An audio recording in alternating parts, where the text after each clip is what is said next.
بسم اللہ الرحمن الرحیم۔ حضرت علی رضی اللہ تعالی عنہ نے فرمایا، ان 5 باتوں سے عورت کی عقل کا پتہ چل جاتا ہے۔ جس عورت میں یہ 5 باتیں ہو وہ عقل مند ضرور ہوگی۔ ناظرین، ہر انسان اپنے آپ کو عقل مند سمجھتا ہے اور اپنے آپ کو عقل مند کہتا ہے، اور اگر اس کو کوئی بھی بے عقل یا بے وقوف کہہ دے تو اس کے لیے یہ گالی کے برابر ہوتا ہے، اور اس بات پر وہ سخت ناراض ہوتا ہے۔ ناظرین، حضرت علی رضی اللہ تعالی عنہ کا قول ہے کہ انسان کے اندر عقل پائی جانے کی 6 نشانیاں ہیں۔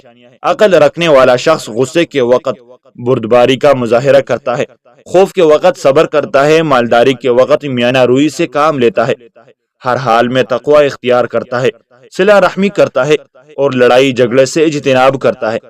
ناظرین، غصے کے وقت بردباری اختیار کرنا عقل مندی کی نشانی اس لیے بتائی گئی ہے کہ جب بندہ غصے کی حالت میں ہوتا ہے تو اس کی عقل قابو میں نہیں رہتی، اور یہ عقل مند ہی ہوتا ہے کہ وہ اپنے عقل پر قابو رکھتا ہے اور ایسے کام کا مرتکب نہیں ہوتا جس پر بعد میں پریشان ہونا پڑے۔ حضرت عبداللہ بن عباس رضی اللہ تعالی عنہ سے قرآن پاک کی ایک آیت کی تفسیر میں منقول ہے کہ اللہ تعالی نے ایمان والوں کو غیظ و غضب میں صبر کا اور نادانی و جہالت کے وقت علم و بردباری برائی کے مقابلے میں عفو و درگزر کا حکم دیا ہے۔ جب وہ ایسا کریں گے تو اللہ تعالی ان کو شیطان کے اثر سے محفوظ رکھے گا۔ قرآن کریم میں متعدد مقامات پر جذباتیت کے بدلے حقیقت پسندی، غصے اور اشتعال کی بجائے صبر و تحمل اور انتقامی کارروائی چھوڑ کر بردباری اور قوت برداشت کی صفت اختیار کرنے کی تلقین کی گئی ہے، اور بتایا گیا ہے کہ صبر کا راستہ جنت کا راستہ ہے، اور کسی ناخوشگوار واقعے پر کسی بھائی کے خلاف نفرت اور انتقام کی آگ بڑک اٹھنا شیطانی راستہ ہے، اور شیطان انسان کا ازلی دشمن ہے، اس لیے جہاں تک ہو سکے غصے سے پرہیز کرنا چاہیے۔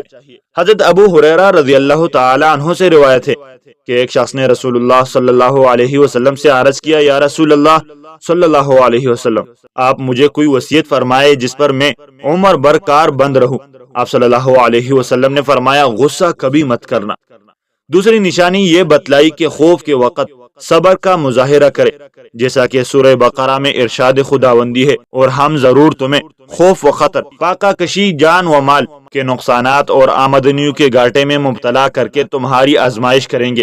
ان حالات میں جو صبر کرے اور جب کوئی مصیبت پڑے تو کہے ہم اللہ ہی کے ہیں اور اللہ ہی کی طرف ہمیں پلٹ کر جانا ہے، انہیں خوشخبری دے دو، ان پر ان کے رب کی طرف سے بڑی عنایت ہوں گی، اس کی رحمت ان پر سایہ کرے گی، اور ایسے ہی لوگ راست رو ہے۔ مذکورہ آیات سے یہ ثابت ہوتا ہے کہ ہر انسان کو زندگی میں 2 طرح کے حالات سے دوچار ہونا پڑتا ہے، کبھی خوشی، کبھی غم، کبھی راحت تو کبھی دکھ، کبھی قہقہے، کبھی آہے اور کبھی سسکیہ، کبھی آرام و سکون تو کبھی بے چینی و اضطراب، کبھی صحت کی لذتیں تو کبھی بیماری کی آہ و بقا، کبھی رزق کی فراخی تو کبھی تنگی، کبھی شہنائی تو کبھی ماتم، کبھی نئی زندگی، نئی پھول کی آمد پر مبارکباد تو کبھی موت پر تعزیت۔ عرض یہ کہ زندگی اسی کا نام ہے، تصویر کی یہ دونوں رخ دنیاوی زندگی کی فطرت میں داخل ہے۔ ناظرین، خوشیوں، لذتوں اور مسرتوں سے بھرپور زندگی تو انسان کو بہت دلکش اور بلی معلوم ہوتی ہے، اور انسان یہ سمجھتا ہے کہ یہ سب کچھ میری کوششوں اور محنت کا پھل ہے، یہ نہیں سمجھتا کہ یہ سب کچھ رب کائنات کا فضل و کرم ہے۔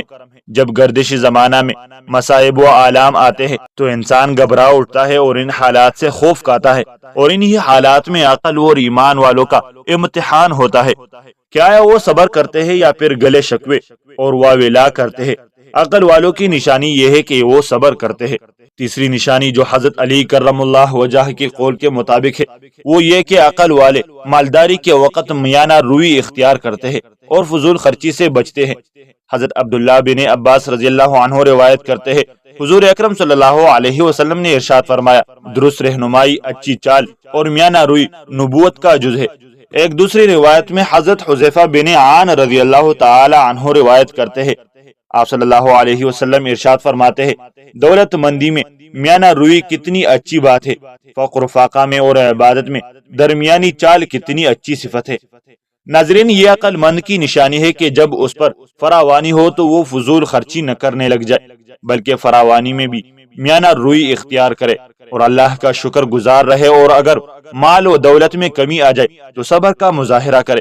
اکثر اوقات تو یہ دیکھا گیا ہے کہ جب فراوانی آتی ہے تو فضول خرچہ کی جاتی ہے جس پر اللہ ناراض ہوتا ہے، اور اگر تھوڑے سے برے حالات آ جائے تو رویا جاتا ہے۔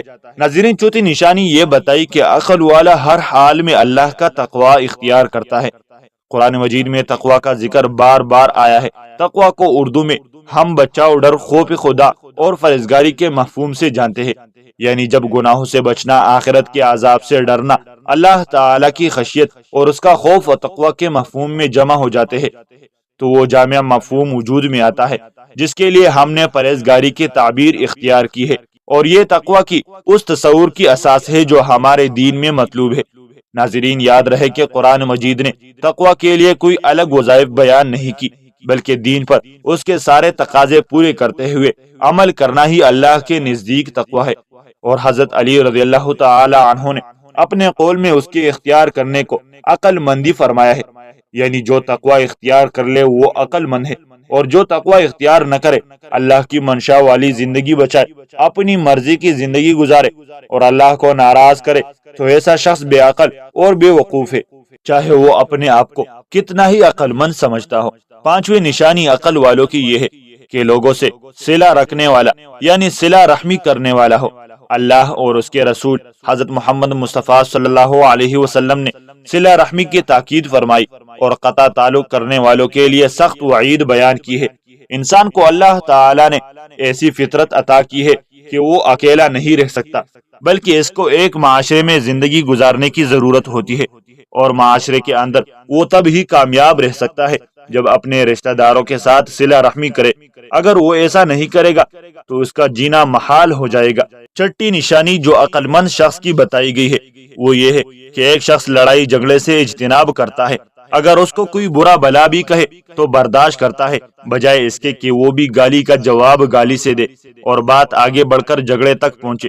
اس کی کوشش ہوتی ہے کہ جھگڑوں کو ختم کر کے آپس میں صلح کی جائے۔ لڑائی جھگڑے کی ہمارے دین میں بھی سخت ممانعت آئی ہے۔ ناظرین، ان نشانیوں کو جاننے کے بعد ہم اپنے آپ کو بھی جانچنے کی کوشش کریں کہ آیا ہمیں کہیں ان باتوں کا شکار تو نہیں جن لوگوں کو حضرت علی رضی اللہ تعالی عنہ نے عقل کے منافی بتلائے ہیں۔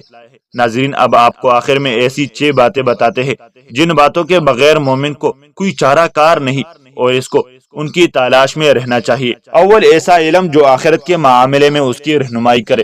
دوسرا، ایسا ساتھی جو اطاعت میں اس کا معین بنے اور مصیبت سے روکتا رہے۔ تیسرا، اپنے دشمن کی پہچان اور اس سے پرہیز کرے۔ چوتھا، اللہ تعالی کی آیات و علامات اور شب و روز کے اختلافات سے عبرت حاصل کرے۔